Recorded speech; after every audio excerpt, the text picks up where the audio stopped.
Hello there and welcome to the Business of Story. I'm Park Howell and I'm here to help you excel through the stories you tell. Today I'm thrilled to introduce you to Shane McGlaughlin, a communications and content strategist who's been rocking the storytelling world at Fortune 500 companies for about as long as I've been in the business myself. Shane's been successful because he's a growth mindset guy.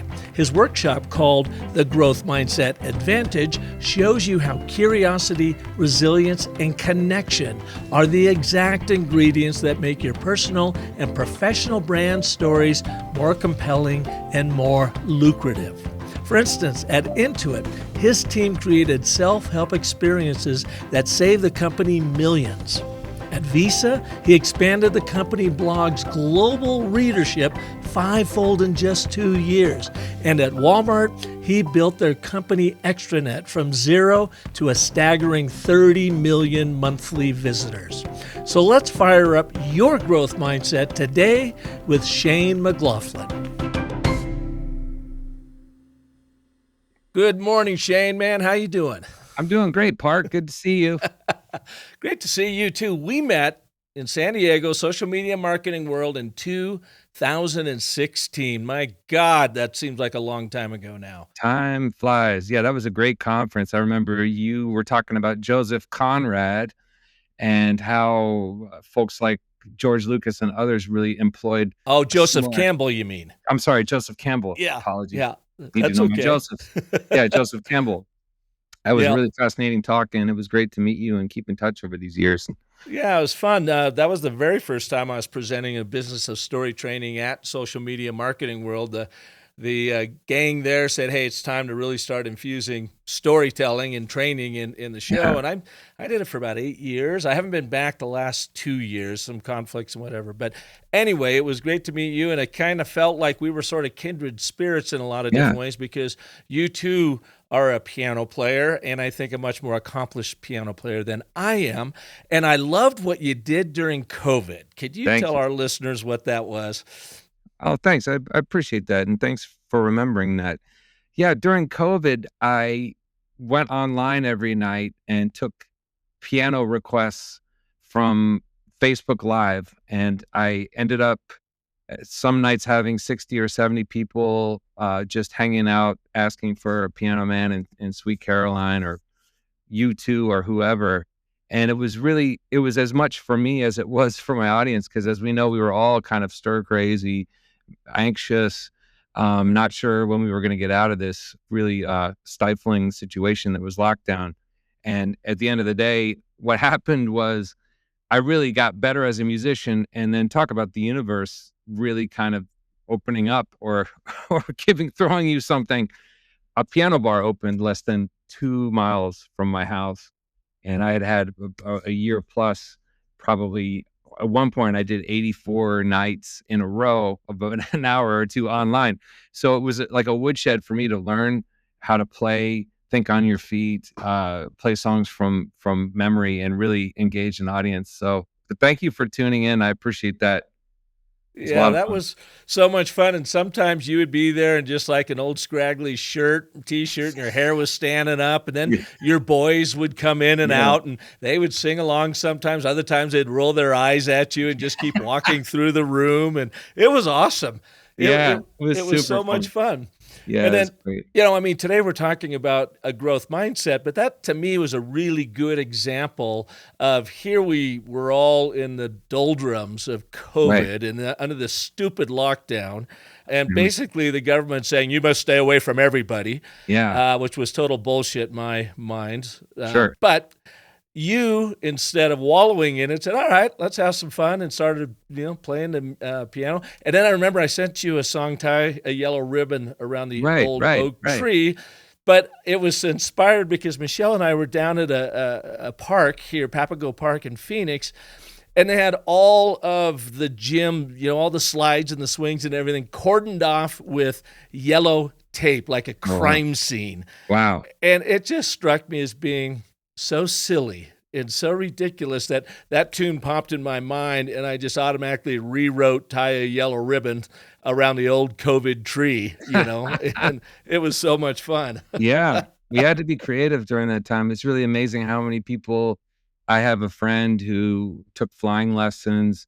I have many friends who focused on art and music. And yeah, but if you respond in a positive way, that's what the growth mindset is all about. Like, not wallowing in the tyranny of now, which is a quote from Carol Dweck, who really originated the idea, but really embracing the challenge of the moment to grow yourself and to come out the other side a little bit of a developed, better human being.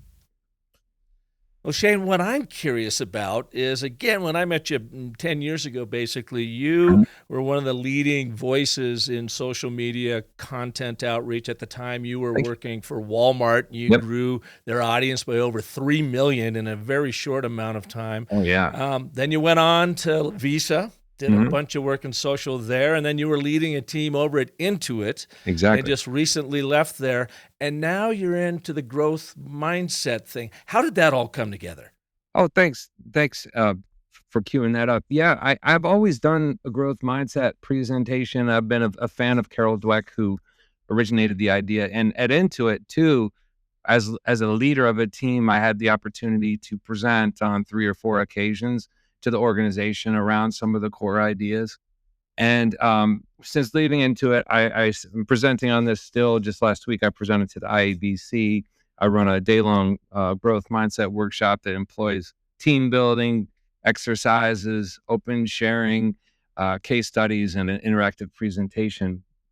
And what it really is it's about my own trying to apply my own lessons as a communications and content professional, as a team leader, and to remind us that these kinds of ideas, especially in the world we live in, where it's there's a lot of division, there's a lot of people sort of shouting at each other, but it reminds us that opening up and taking a growth mindset to listen and understand and actually create connections with others that challenge us and the way that we think and act as professionals. I realize there's an opportunity there to kind of bring this to corporations and companies and organizations, because people are more stressed in companies than ever. Like 2 out of 3 people, Park, according to a Gallup survey recently, said they're either close to burnout or completely burned out. And also, by the way, we're working 600 hours more a year than we were in the 1970s. Yet the average pay is only at the lower levels, especially, is only about 17% higher. There is stress. There is uncertainty. There are layoffs. There's all kinds of worry that is affecting the workforce.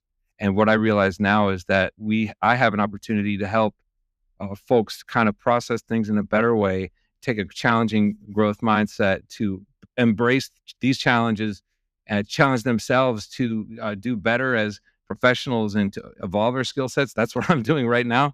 Like 10 years ago, I was not a good speaker, but now I'm getting better, hopefully. And at the end of the day, realize the fulfillment that you get when you've been through a challenge and you open up your mind and you actually are able to realize that you got through something that which does not kill us makes us stronger, to quote the famous philosopher, but that you got through something that made you a better person. Yeah. I'll just play a philosopher right now on my Sure. own radio show, podcast show here, whatever, because I can. It's mine, right? Absolutely. You've got fixed mindset Yes. versus abundant mindset, growth Yep. mindset.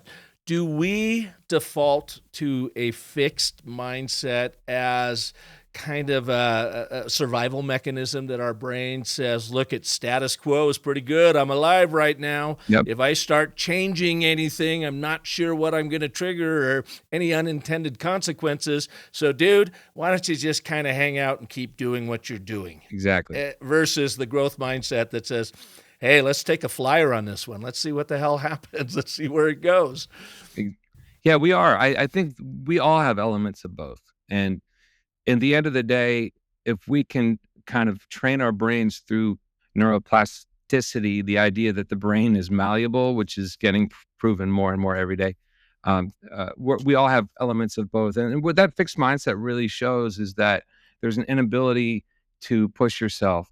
they're not necessarily inability. There's not A a desire, reluctance. a reluctance. Thank you. Yeah. That's the word.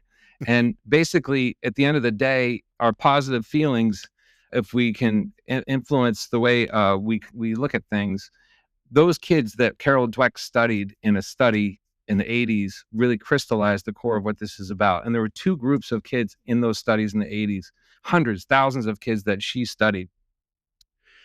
They gave these kids intentional hard problems, above their grade, challenging puzzles, math they didn't know, and she said, I'm going to see how they react. And there were two camps. The first camp was that fixed mindset that you said. They said, these kids were, and we've seen this in our own children, right? You're a dad, like you understand that sometimes kids will just be like, I don't want to do this. Why am I doing this? They never taught me this. This is above my grade level. You're being mean to me because you're expecting me to do this work. That was the fixed mindset. And that's this mindset that we also feel throughout our professional and personal lives as grown-ups. But on the flip side, the growth mindset, these kids actually said, oh, this is interesting. I love a challenge. It makes me a little nervous, but I want to see what I can learn from this and walk away from this, perhaps getting a little bit more information about what things that will help me at my school and things.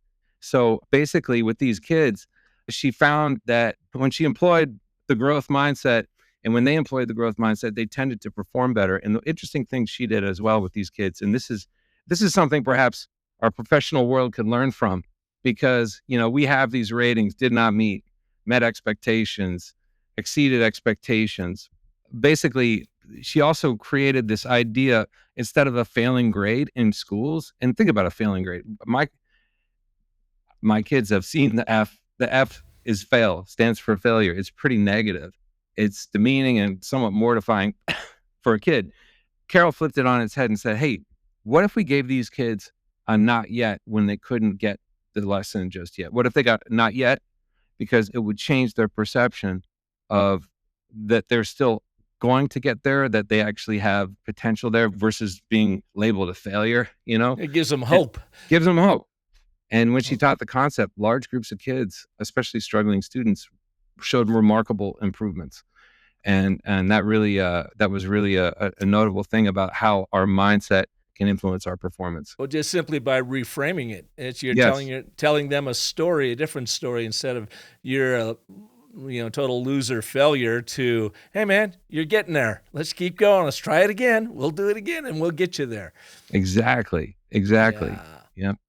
Do you think when she was studying these kids, and maybe it was in the findings, that this growth mindset comes about through nature or nurture or a combination thereof? Are some kids just inclined to have that, hey, let's see what happens if I do this? And others are like, no, let me just kind of hang out here and wait to see what happens. Yeah, that's the age-old debate, and from what I can read as an armchair psychologist, it's a little bit of both. There's nature, how we're wired, how our DNA and our brains work, but also our experiences, how we're parented, our interactions with others, our teachers, our coaches.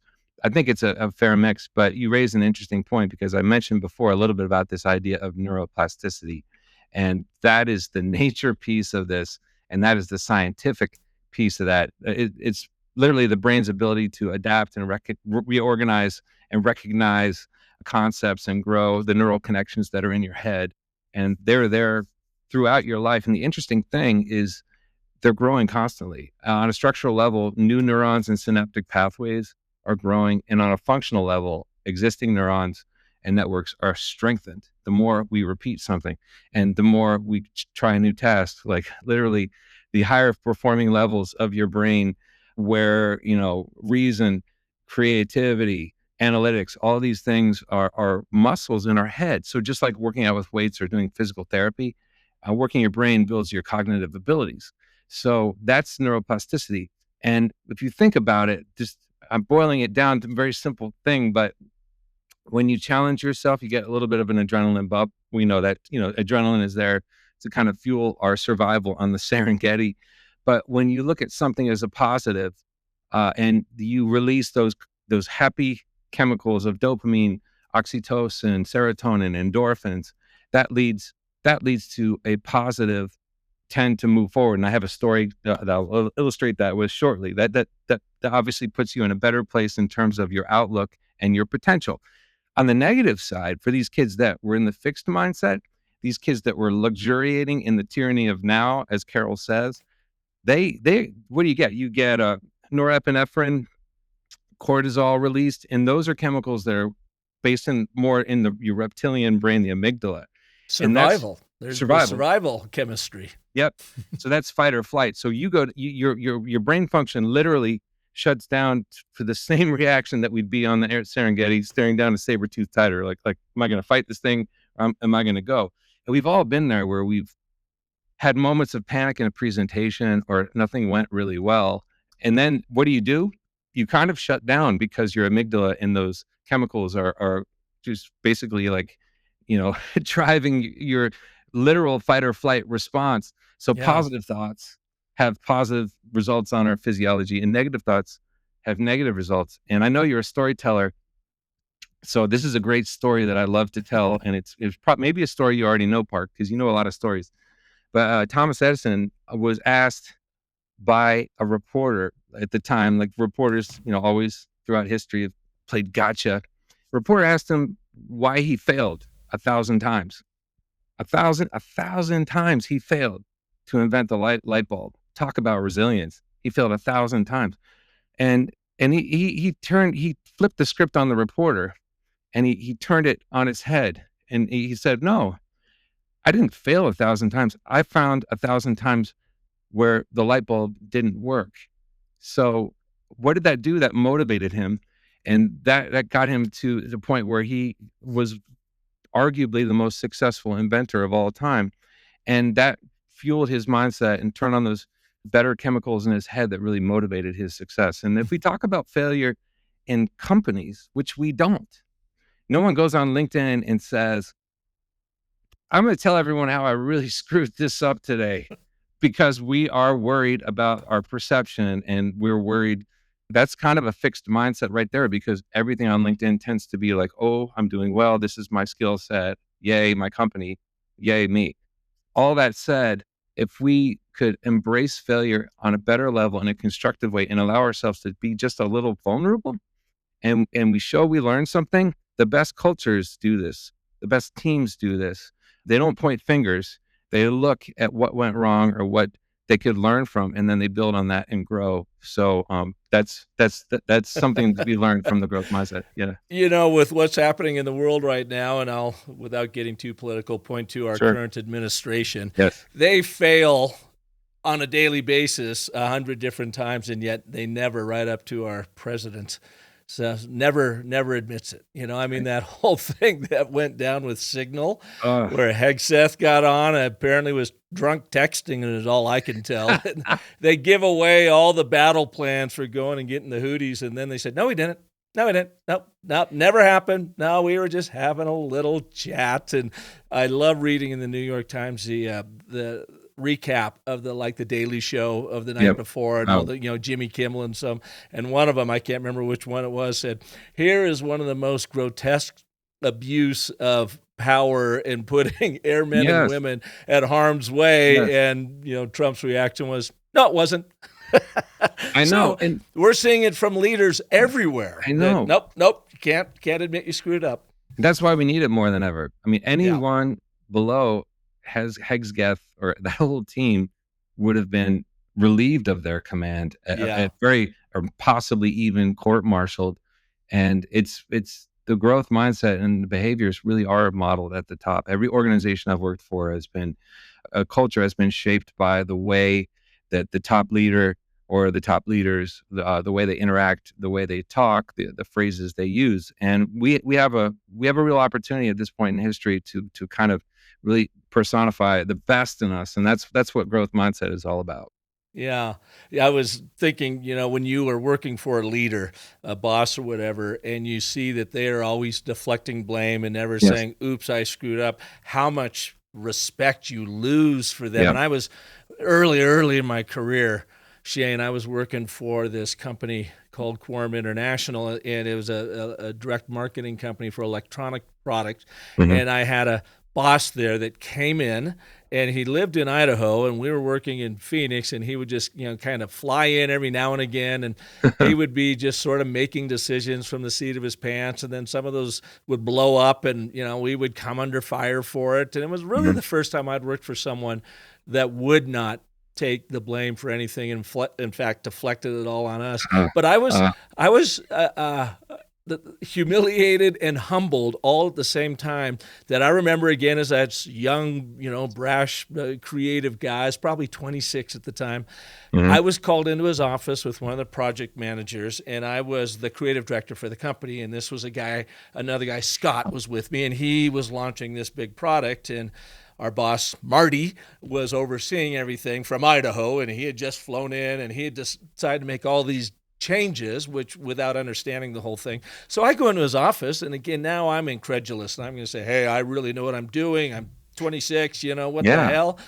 And we're of sitting there, course and you I'm listening to him. And so I get up, I stand up to lean over the boards of the layout for the product and the packaging and the branding. And I was about ready to give it to Marty, right? did. Say, come on, dude, you don't know what you're doing. You're not here and whatever.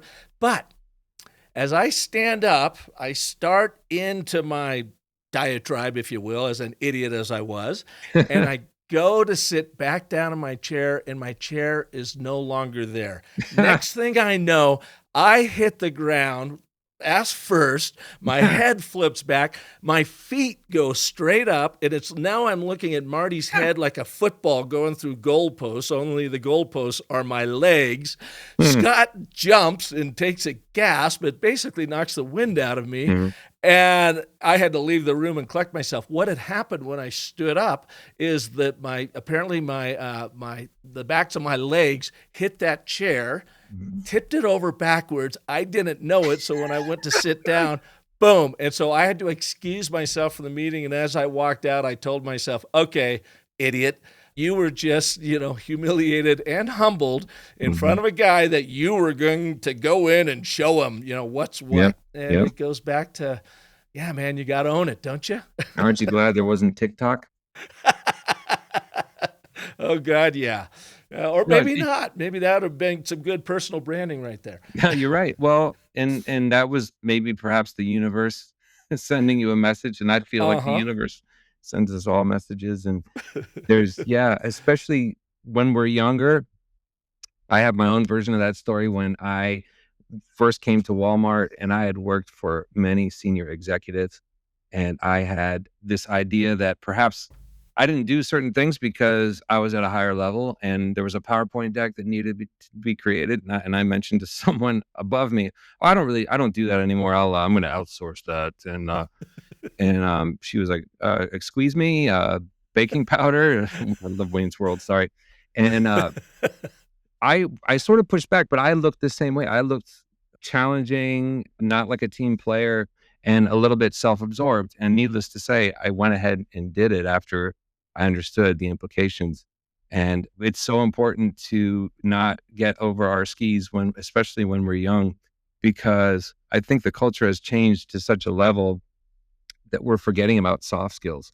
We're forgetting about reading the room, self-awareness, empathy, self-regulation, understanding the bigger picture. And in many ways, maybe it's partly because of the way the political world is moving, but it seems like companies are getting very transactional and, deliver, get your metrics in, and move on and make your impact. But I feel like we need more attention paid to the little things, like the chit chat that you come in, the stories about your weekend and your kids, because those create those connections. And COVID hasn't helped us at all, because Well, we the were vast, robbed of it during yeah, COVID. and we haven't gotten it back.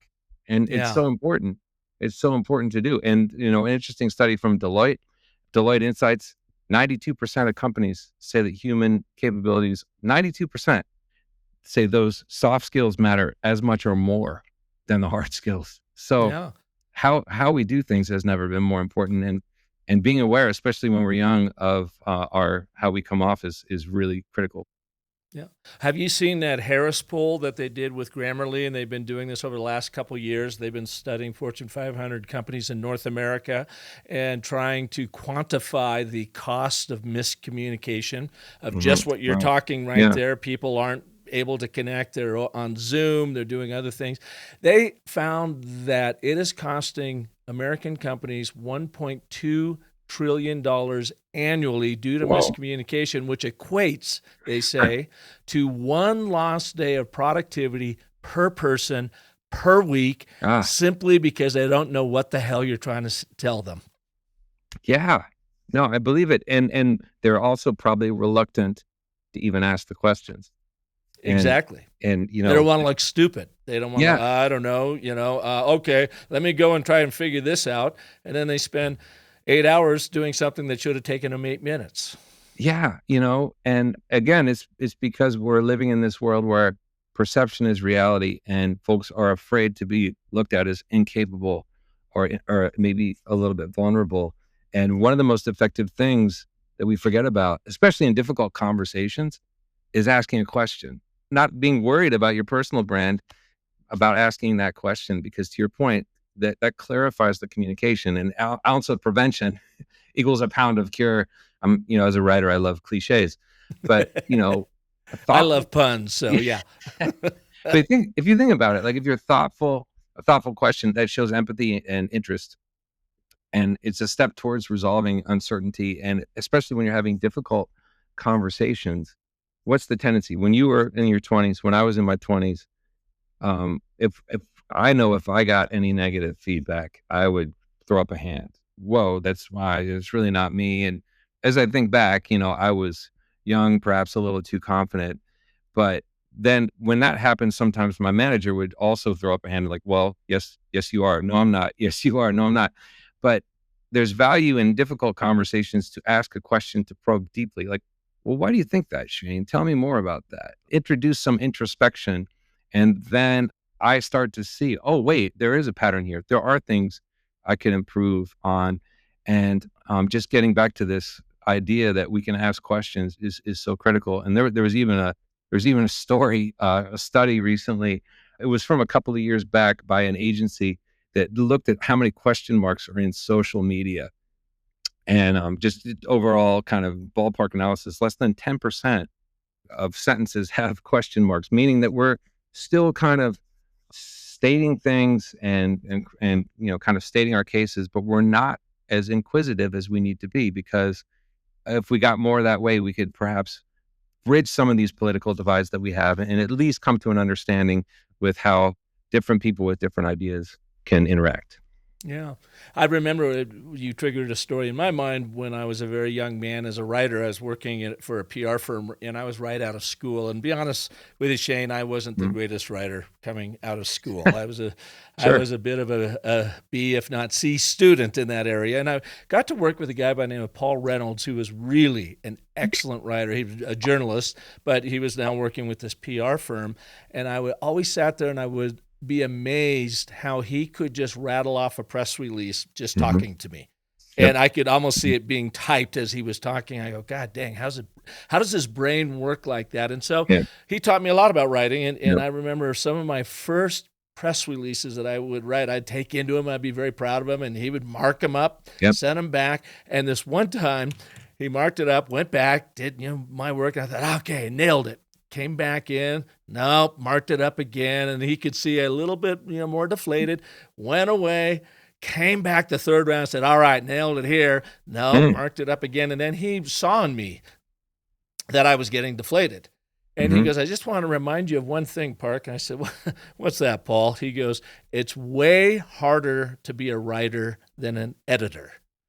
And that man saved my butt. I'm like, cool. So that was his way. And he knew I wasn't the greatest writer, but he was willing to work with me. He never looked down at me. He never was condescending. He was a smart ass from time to time to get it through to me as a good buddy would. Yeah. But I have taken that little bit of advice and I've used it on other people. When I see it, they get downtrodden about something they're creating that isn't quite there. And I tell them that story. And that was one of my greatest learning moments as a content creator. It's way Absolutely. easier to be an editor than a writer. Definitely. And more fun sometimes. But Yeah. now ChatGPT is the editor and writer and everything.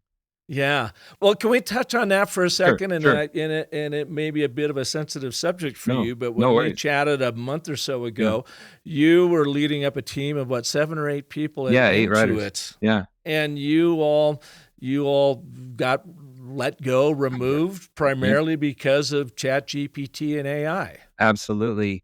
No, it's I understand that, the automation of content creation is here and it's not going to go away. And yeah, the content teams at Intuit were completely decimated and they weren't backfilled because for obvious reasons. All the new roles there are in AI product management, implementation, understanding the platforms. And believe me, I've really steeped myself in AI, trying to stay ahead of everything Midjourney and ChatGPT subscriptions, Pi, Perplexity, Sora. There's a new thing every day, and there's a deep seek that comes up and kind of turns it all on its head. So it's interesting. Talk about my own need to eat the dog food. Another cliche that I'm not a big fan of, but I would have to walk my own talk and really embrace the growth mindset when it comes to AI because it's not going away. It's scary good, and I'm using it to actually improve my writing. And once it gets my turn of phrase and things, it's become a wonderful tool. As a consultant, I'm doing a number of statements of work every week, and it just maximizes productivity in a way that makes it easier for me to get more business and obviously Mm-hmm. take care of my family. But what I think the thing is right now, as I look at the way companies are responding to AI, every company is suddenly an AI company, but Mm-hmm. every Yep. really they're not, but they're saying they are because they have to keep their It's a stakeholders. bit like the storytelling world, Shane. Yes, You and I have been at it for a long time, and every day a new story guru shows up, and you yes, listen to their stuff, and you go, "Well, that's not really a story." So, yeah, I hear you. yeah, exactly. Well, and I guess at the end of the day, I almost feel like there's been an overreaction in terms of kind of layoffs and downsizing corporate communications, internal comms, marketing, social, all these roles are being decimated because this can be automated. But I was on a call yesterday with an agency talking about some work, and sure, you think about LinkedIn, right? Think about 90% of LinkedIn is really just filler, right? Oh, hey, I got a new job. Oh, hey, I spoke at this conference. I'm looking and thank you. I think you would agree. There's not much substance there. Mm-hmm. What is substantive on LinkedIn is the post that Ann Tsai put earlier this week that outlined a really interesting study about the psychological effects of AI that they're getting ahead of because we all know that social media's psychological effects were not investigated before it all was out. The genie was out of the bottle.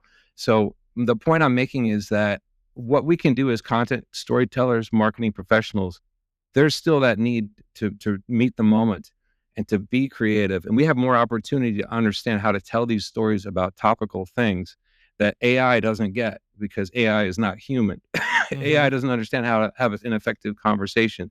And maybe that's going to come. I mean, it can't have an effective conversation if you're doing something transactional and tactical, write me this Mm-hmm. email, send this out. But in terms of like the broader implications and nuances of issues like AI, issues like the signal debacle that we were just talking about, that still needs a human, and that's where we as storytellers have a chance to kind of rise to that challenge. Well, you moving into the growth mindset world, I mean, you've been doing it, but now like really embracing it as a Hmm. consultant, coach, speaker, trainer out there, Hmm. you have to model it. I mean, I Yeah. can only imagine what it must have felt like with all the years, because you and Hmm. I are roughly the same age, Yep. Yep. of putting in, 30 to 40 years of content creation and writing and journalism and whatever, Hmm. and then to be replaced by bots Yeah. that you could have gone in a very, very dark space, but you didn't. Exactly. No, and that's so important. Is you can wallow in the tyranny of now, like Carol says, or you can think, what can I learn from this, and how can I grow? And, I've even looked back on my career. I've got another good story for you about a micromanager. Years ago, this really encapsulates what we're talking about, because when you open your mind to possibilities, you get out of that negative mindset that holds you down. Because if you wallow, and you can be upset, you can be mad, it's okay to be emotional, but you got to move on, and you got to leave the past behind you and think about where you're headed, and what's happening. And I had a manager years ago who was that micromanager we talked about, that questioned things. I'd been with the company for a few years, but this person came in, and everything I did was sort of rewritten. I stopped sort of getting credit for things. I worked with executives, but I was kind of taken out of those meetings because she wanted to be in those meetings, and I understand why. But all these things that notwithstanding, this person, she actually got a promotion while I was there. And I was so resentful of that, because I'm like, well, I'm doing all this work, and she got promoted. Then she left and got another promotion at another company. And I let it eat me up. I was just like, oh, there's no justice. This person was so hard to work for, so hard on me, so demanding and taking of credit, blah, blah, blah, blah, blah. I realized one day, I'm not doing myself any favors. Like, how is spinning on that helping me move forward? What can I learn? How did she navigate those relationships? How is she good at managing executives? How was she good at managing recruiters to get that role? Like, I thought about it objectively, and I learned from her. And once I did that, I got myself on the path to leadership. I ended up managing a team of 8. I ended up understanding a lot of things that she did that I understand managers have to do. But on the other side, I couldn't let it click because I was stuck in my fixed mindset. So it's a great example of just remembering every challenge can lead to new opportunities. Yeah, it's funny. I'm generally a pretty optimistic guy. Yeah. And some will say maybe too optimistic in some cases. Park, what are you doing now? Yeah. How's that going to pay off? Yeah. And I don't know if it was fatigue or I don't know what it was, honestly, but over the weekend, I kind of got in this sort of down mindset, and I woke up on Monday and I was tired, and I was very much stuck in a fixed mindset. I didn't realize it at the time, but I wallowed through Monday. Yep. And I was really busy, and everything seemed to be hard. It's like I wasn't bringing any light to anything.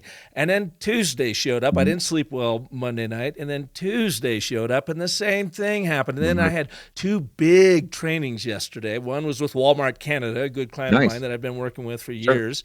And another with Erie Insurance. And I started feeling better because I got, okay, I get to work with people. This is what I really love to do. And just through the function of doing 6.5 hours of virtual training yesterday and working with people, that it then lightened my spirits. And when I got up this morning, I thought, okay, what was that? Why did I go to this dark space, fixed mindset for a couple days and come out of it? And I think you answered my question just in this conversation, is for whatever reason, I was triggering those cocktails of emotions that bring you down versus I'm having a blast with this conversation because I've got this other cocktail of emotion that is now bringing me up, and I feel lighter, I feel more energetic, and I don't feel so stuck in a fixed mindset. So my question to you, of course, is when we recognize that, what can we do to shake ourselves out of it?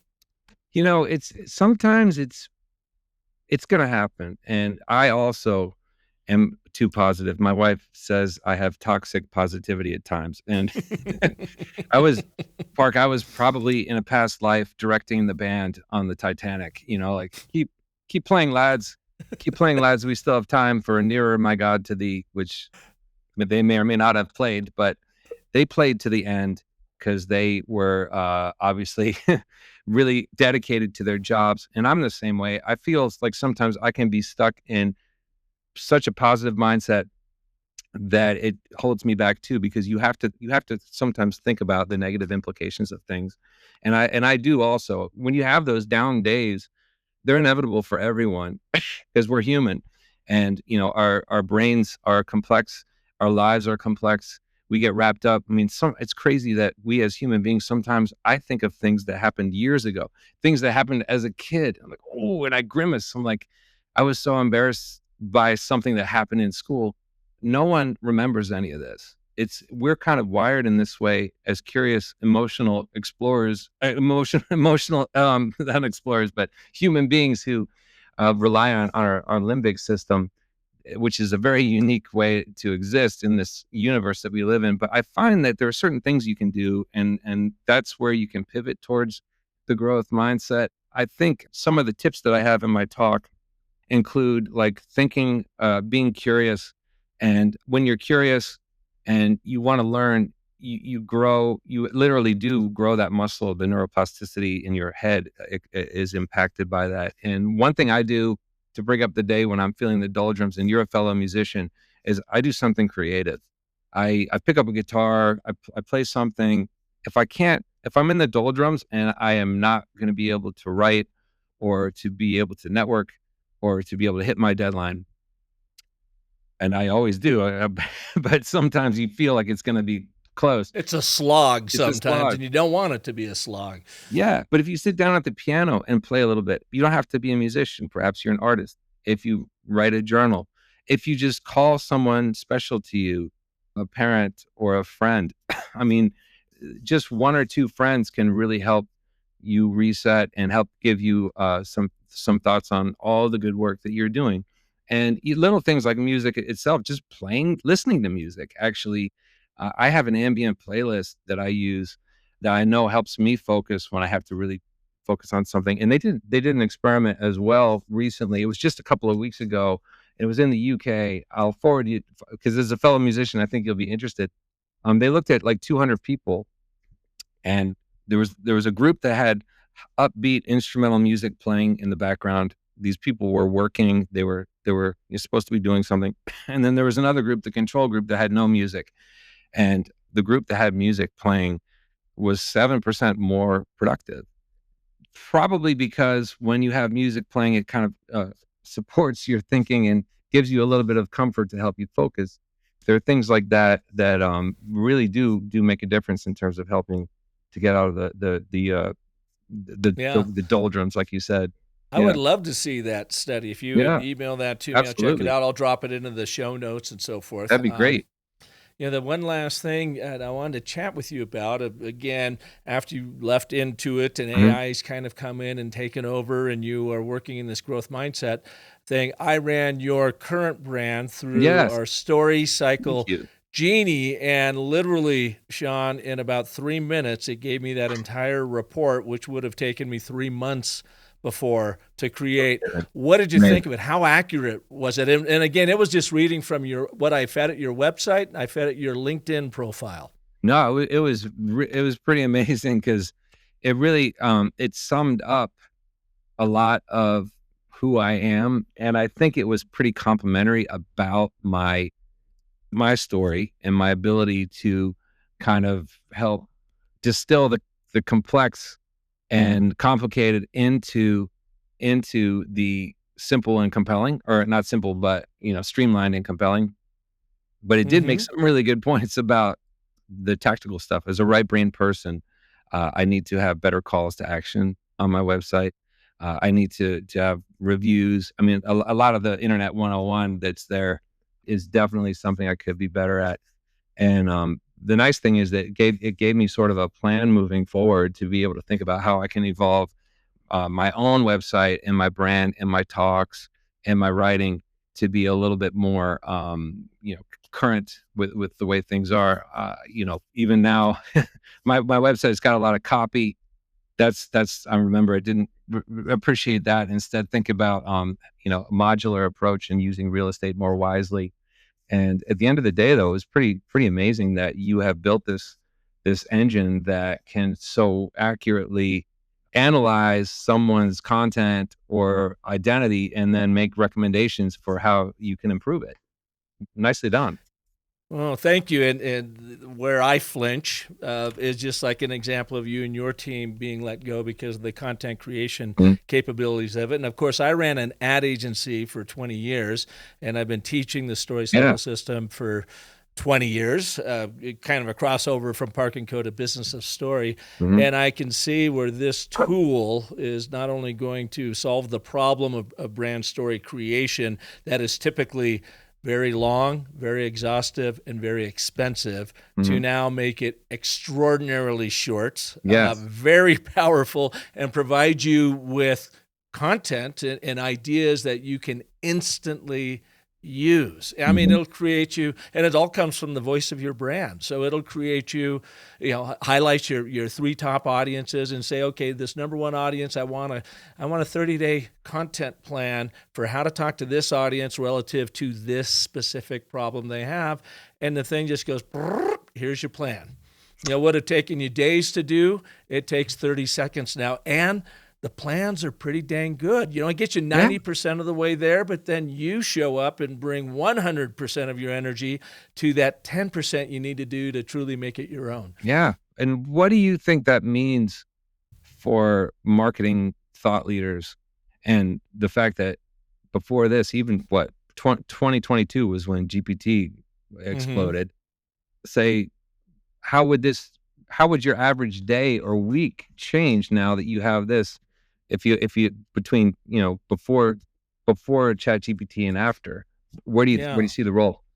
Well, I see the role. I mean, as an average marketing director, you know how exhausting and how much time you are spent planning strategy, and that's all fun, and then trying to pull off tactics and making sure that they're in place. But you got to first start from a foundation of a brand story that makes sense and is clear and concise and compelling, and that all takes months and months and months. And it's no wonder the average marketing director's career lasts only 2 years, because they're spending that first year and a half trying to get their act together, which doesn't necessarily demonstrate, to the bottom line ROI. But if you've got now ChatGPT or a tool like the Story Cycle system, you can do a year's worth of planning, strategy, and so forth in a day, 2 days, 3 days. I mean, you get it, and then you get the intel, and then you share it with your team, and you bring your humanity to it and do your fine tuning on it, and you start executing on it next week. So my belief is it will make marketing directors, creative directors,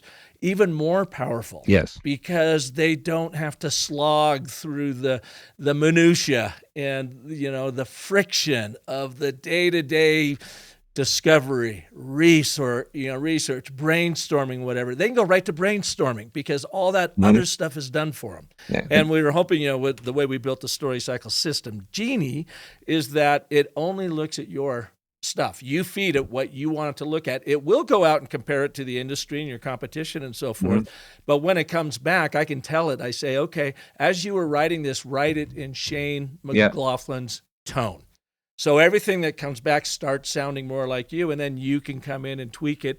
It highlights the gaps in your communications, as you've probably seen. It demonstrates some missed opportunities to connect with audiences. And the thing that I love the most about it is it brings you inspiring ways, new, fresh ideas on how to talk about your brand that in a lot of cases, when I look at it, I hadn't even considered. Yeah.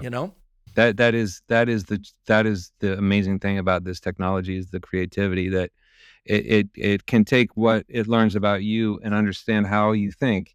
Because ChatGPT, for me, when I used it as a writing tool, I try to be a little humorous. I try to be a little bit funny to try to keep people engaged. And the humor that it was throwing out was like, I don't know, second grade.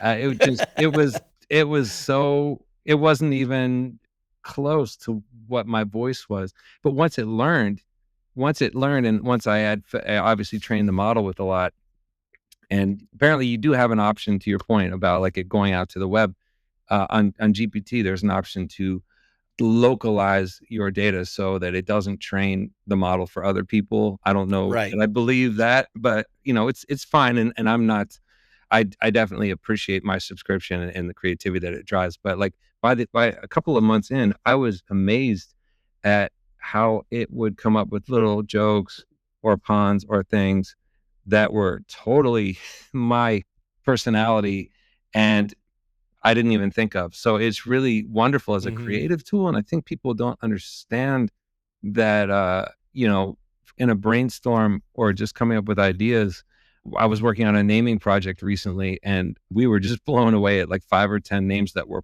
perfect that it came up with in 10 seconds that probably would have taken, a whole morning of Yeah. brainstorming to do. So artificial intelligence, ironically enough, adds to a growth mindset, Yeah. because now you can take away all of that exhausting, energy draining minutia. Hmm. Let AI do it so that you can bring your creative growth mindset to it. And the thing that I love working with Sean and Matt, who are the back end guys, they're the ones that are really building it out, is we've done all the prompt engineering so people don't have to. You just simply Right. talk to it like you're That's great. talking to me. And then it lets you iterate real time. So what I sent you is, of course, I didn't iterate on it all because I don't Right. know It's your new. brand intimately. But if Right. you were working through it, then you say, this is close, but I need you to change this, or this isn't quite right.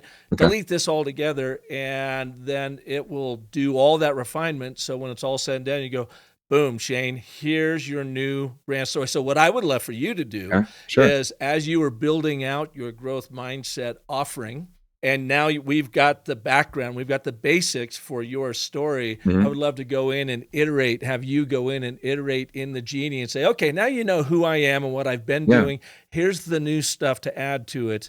And voila. Yeah, no, I would absolutely love to do that.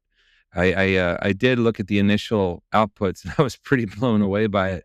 But taking some time to iterate, because as obviously for all the reasons we talked about, as it gets to know me better, it's just going to get better and better. Yeah. Well, something happened yesterday was really cool, because I'm learning the thing is surprising me every day I run through it, and we haven't launched quite yet. We're about ready to launch, so I'm still working on the development platform. Okay. My good friend Jennifer Russo has been a client of mine for almost 30 years now. She works at a utility infrastructure company called Century here in Arizona, and she was tasked with doing a presentation next week in Texas, and a pretty big one to their natural gas suppliers. And she had called me and said, "Hey, Park, I'm so swamped. I need some help with this, and can you help me put this presentation together?" I go, "Absolutely, but you got to give me a brain dump. Just shoot me an email with the order in which the points you want to make and the order in which you want to make them." And she did. And so then I went into the Genie yesterday and I said, "Okay, Genie, you know the Century brand story. They deal with a lot of different customers. I want you to focus only on their natural gas customers." Nice. And Jennifer Russo needs a 15-minute script. Here's her brain dump, as she called it. Go. And in under a minute, it wrote all the major points in order, following the story cycle system in a 15-minute script, leaving her room to bring her own voice to it, but would tell you where she would need to insert a little anecdote to make a business point. It would even call out what slides should go when and where. Wow. And it was all in the voice of both Jen Russo and Century. Wow. That's pretty amazing. It sounds like you've built like a really amazing tool for marketers. And I'm looking forward to where I can learn more. Yeah. Give us a couple weeks. We'll launch it. We'll get it to you. And then that puts you under the deadline, Shane, when you said, "I haven't got all my stuff yet pulled together." Okay, get it pulled together in the next couple weeks, and then let's rerun it through the Genie and see what it comes up, because it'll get to the point it can write your website for you, your landing page. It can write all your content for you from your voice, from the position of your brand. I love it. I love that. I'm looking at the output now. It almost sort of gives a little bit of philosophical feedback, and understands the emotion of what marketing is, what storytelling is, what communications is, which is resonating with someone on a personal level. Like the reason that we respond to ads is because we could see us using that product or how it might enhance our lives or make us feel better. And I like what it just said is that your physical gift, while your emotional promise connects on a visceral buying level, your brand's physical gift is a measurable outcome your offering provides. Your gift is important because your brand stories are not about what you make, but what you make happen in your audience's life. And that really sums up exactly the way I try to act as a leader, as a creator. And because even with AI, the most important thing is we do not forget about the human connection and taking care of each other and listening to each other, even if we disagree, because that is the core of anyone's happiness is relationships. It's not money. It's not a Cybertruck. It's not 4 houses in It's Italy. certainly not a Yeah, Cybertruck. I don't need to drive a dumpster around the road. I know. My son says it looks like it was designed by 3-year-olds with crayons. Well, I swear to God, I think it was designed by Elon as a joke on the world and said, I'm going to design the ugliest truck going, and my brand is so strong, people are going to buy it. I'm Yes, going to prove it to you. Let's just go probably. do it. Yes. But that's a fixed mindset on my part, Shane. I shouldn't end with that. Oh, it's okay. But I have a good story to end with too on growth mindset, if you Yeah, got time. So, you bet. okay. Long story short, this is a story. It's about how the growth mindset is about professional, but also about personal, and the emotional benefits happen to us on both sides of that coin. So, go back about 20 years. A close friend of mine was going through one of the worst breakups I'd ever witnessed. She and a partner were supposed to get married. They bought a house together, and they seemed to be on that track to domestic suburban bliss with the white picket fence and baseball in the street. But crazy thing happened. The relationship just imploded almost overnight, and my friend's partner decided to leave her. And what was worse was they had put all this money into the house, but the house was only in her partner's name, despite her financial contributions. And it got really contentious because he would not give her any ownership. She hired a lawyer. The litigation starts. And then at one point, this escalated to the point where I was at a party and I saw her. I was like, "How you doing with everything?" And she was perfectly happy. But she said, "Well, I've been locked out. I need to get some stuff, and I'm going to break in tomorrow with my lawyer. Would you mind coming with me so that when the cops arrive, I don't get arrested?" Which is like, how many breakups end up like this? But this is wow. And so we did. And her showing up, by the way, wasn't dramatic. It was not vindictive. It was just something she had to do. So her stuff's out of the house, but she's still very much trying to at least recoup some of the financial investment that she put into this property. And what happened was, because her name was not on the house, the lawyer, the judge that was litigating the matter said, "My hands are tied. I can't. This is the law, and I understand your plight." And her lawyer said to her, "Well, keep going. If we pursue a civil settlement, then we'll have a jury that would be much more sympathetic and understand all the conditions and things that happened." And so she was thinking about maybe keeping going, but she was very emotionally drained. And she realized the emotional impact of like that fixed mindset, digging in her heels, costly legal proceedings, emotional distress, all that cortisol and norepinephrine that's going on in her head. She realized it's not worth it. It's not worth the payoff at the end of the day. So she took a growth mindset and just said, "I'm going to walk away from this." And it's a good thing she did, because within literally months, probably 4 or 5 months, she met her soulmate and they built a beautiful life. They got married. They have kids. And today, like they're one of those couples that is so happy and sort of loving with each other. It kind of, you're kind of like, hey, it's Hey, fine. knock it off. Was this Seinfeld episode, Schmoopy? You're a Schmoopy. No, you're a Schmoopy. Stop being Schmoopy. It's driving me nuts. My whole point is to close the talk about growth mindset. If she had stayed in her fixed mindset, she probably would never have met this person, because she would have been wrapped up in the legal matters and the stress. And even her lawyer was like, "I will do this pro bono because I know that you are in the right." She would have been wrapped up in that tyranny of now that Carol talks about. And instead, she moved on. She found her soulmate. She's super happy. And it just shows that the greatest things in our lives can happen when we free ourselves and we move forward with a growth mindset. Oh, that's a great story. And Shane, I will say, with everything you have just recently been through, and then when you reached out a month ago and we chatted, I think you are a really great example of the growth mindset. Instead of wallowing in the tyranny of now, losing out to the bots, you said, "No, man, let's move on to the next thing. It's kind of like playing the piano during COVID. Yes. Brighten everybody's lives. You get to become a better piano player in the process. You drive your kids crazy now and again, and then you get to go around the corner and play the piano at a local bar. I mean, Yes. that's how much fun is that? It's so fun. It's so fun. It really is. And it even pays a little bit better than the average musical gig. But as we know, as a fellow musician, Park, there's not a lot of financial gain, but the emotional gain of playing music is why we do it. Well, and you got to be feeding that growth mindset. Exactly.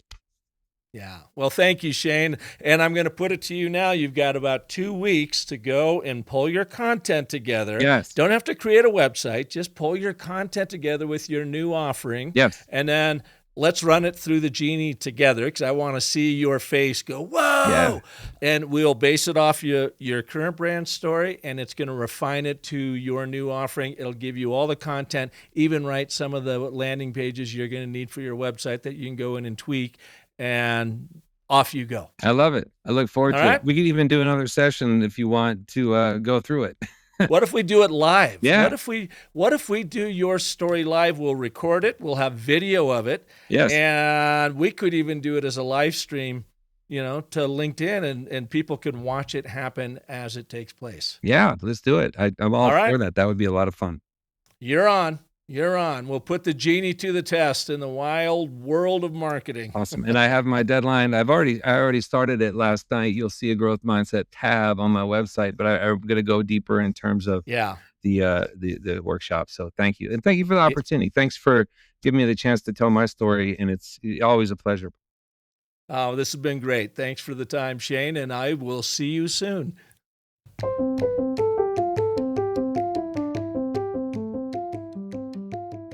So what about you? Have you been going through change? Is your brain just all over the place with everything that's happening in the world, in our leadership, and with AI?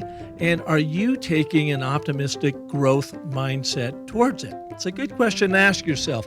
If you know of anybody else out there that could really benefit from Shane's thoughts and approach to creating that growth mindset, then please share this show with them. And if you do me a favor and jump over to iTunes and give us a rating and review, it really helps us get found in the noisy world we all live in.